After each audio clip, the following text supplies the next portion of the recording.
Connecting with your inner witch. What is your inner witch? What does it feel like to connect to your inner witch? I'm going to talk about that in this video today, but before I do, hi, I'm Sandra from mysterywitchschool.com. If you're new to this channel and you're interested in Wicca or want to become Wiccan, hit the subscribe button and the notification bell so that you don't miss any videos. The inner witch. The witch as an archetype is one that does set a sense of fear into a lot of people, because the witch has been painted as being a very, very negative thing, and a very, very negative female thing at that. And a lot of people do gravitate towards the image of the witch because of the power within that. In the modern sense of witchcraft, so this is looking at witchcraft now, looking at the magical practices now. So whether you're a magician or whether you're a witch, a shaman, or anyone who works with practicing magic, practicing that co-creating with the universe, one of the reasons why you may be drawn to it is because it gives you an indication that it may give you your power back. Because one of the fundamental struggles in the modern world, and it's probably always been a struggle, has been with this sense of wanting to take back our power, because we feel powerless in a world where there's a lot of stuff happening and it seems like everybody's trying to take your power off you. So you've got institutions wanting to take your power from you, you've got political institutions wanting to take your power from you, religious institutions that feel like they're taking your power from you, and a lot of beliefs circulating even within the spiritual community that feel like it's more about disempowering than actually empowering. So the inner witch is about tapping into that part of ourselves that is actually our power. And our power has been something that has been vilified through our history. It's been seen as something dangerous, something bad, because the people who were in control were people who felt the need to have power, but the only way they can have power is to have power over others, when true power comes from within. So the witch, of course, was vilified because the witch was seen as being a power that these power possessors could not control. And it's a power that we all have within us. It's our power. It's our power as co-creators with the universe. It's our power of connecting to spirit, our power of connecting to who we really are, and that power of connecting to the truth, whatever that may be. That desire that I think all of us have to find out what is the truth, what really is the truth. We're at a stage in our evolution where we're not buying necessarily what the established institutions, whatever they be, whether they be political, educational, or religious, are telling us. We're at a stage now where we're starting to ask ourselves, what is the truth? So the inner witch is about learning from other people, of course, and learning from all these different ideas and spiritual paradigms, but taking what we learn from other people and applying it and seeing how true it is for us.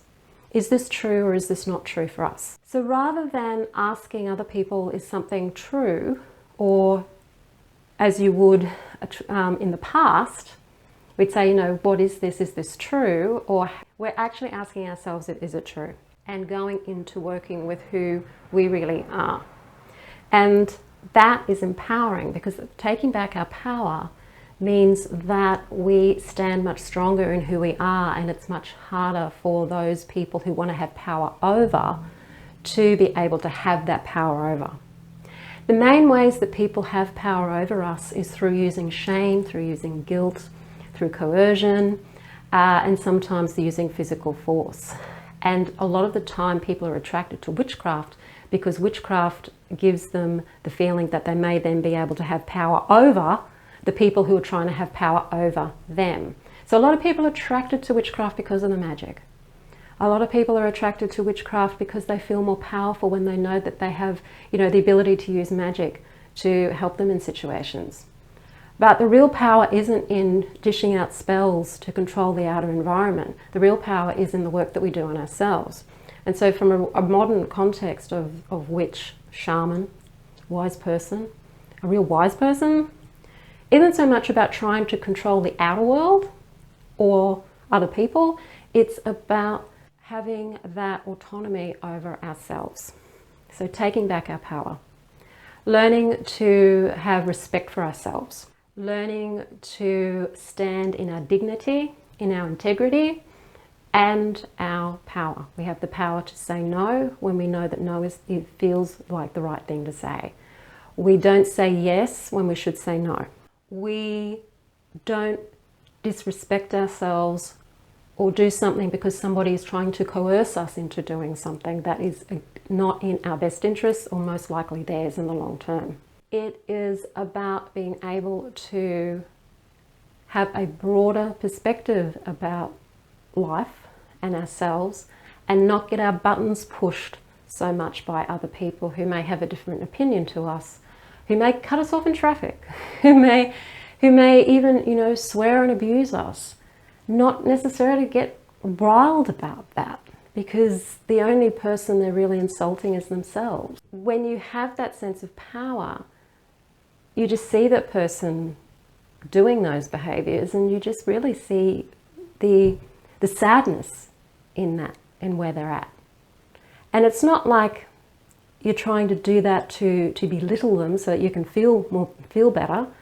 It's more that you really do see it. You really see this person's in a really bad way and there's nothing I can do about it. So that's their thing.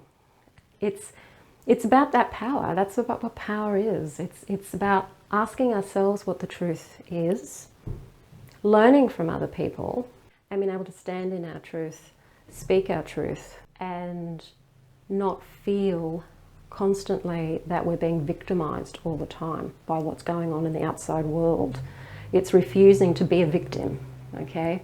It's refusing to always blame other people for what's going on in our lives, even if it seems like it's their fault.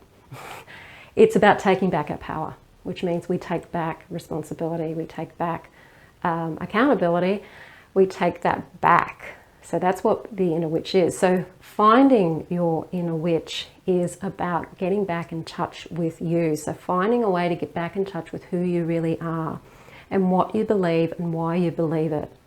Understanding why you act the way that you act. You get angry, okay? What are you angry about? Generally, anger is a protective emotion. It's telling you something's not right, something's wrong. What is it about? And how do you work with that? How do you listen to that anger and how do you work with that in a way that's productive to yourself and not destructive? It's going and doing that shadow work. That's essentially what it's about. In this modern age, it's about the shadow work.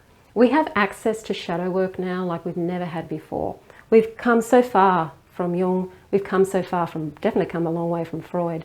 We've got a lot more knowledge with how our subconscious works now, and lots of tools to be able to do that are so much easier to use and quicker in the results than the old-fashioned methods were.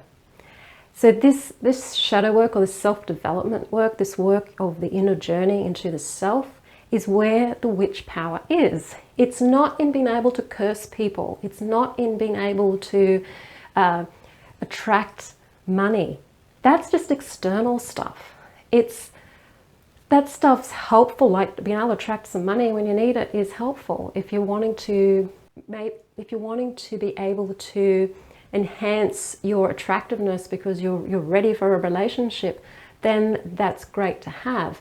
But it's not what the inner witch is in this day and age. It's not coming from necessarily that place of empowerment to do that. Because when the more empowered you are, the less magic you've actually got to do. It's like you don't need to do as much magic when you have more of an inner sense of who you are. The tool of magic is great to have there if you're wanting to attract love or money, but it's not the thing that you're always looking for all of the time. People start to move away from you who are perhaps unhelpful and dangerous to you. You start to find yourself in situations that are more favorable and helpful to you when you start to have more of an inner authority and inner power. The magic is a great tool, but it's not where the power is. The power is actually within. And that's where I think we're all going consciously right now, is looking more at who we are and what the truth is to us. And as far as Wicca and witchcraft is concerned, we're all on we're all evolving, and we're all on this evolution of becoming more conscious beings. So the inner witch is about your inner power. It's not about your external power. It's not about how well you can cast a spell. It's not about those things at all. It's actually about who you are as a person and how you stand in your power and in your truth within yourself. And that's where the shadow work is. If you're ready for that, I will invite you to a 30-minute free consultation if you're wanting to work on that inner power. It's not for everybody. It's only for those of you who are at a point where you are wanting to bring the inner witch out in you in that internal way. It's a 30-minute clarity session where I just help you start the process. It'll give you an idea of what you need to work on and where to start working. And if you do want to work with me, then we can talk about that. There's no obligation. It's a free clarity session to work on that inner work and get that ball rolling. I'll put the details to my calendar in the description field below this video. If you like the video, hit the like button, share it with your friends. Don't forget to subscribe. I'm Sandra from mysterywitchschool.com. Blessed be.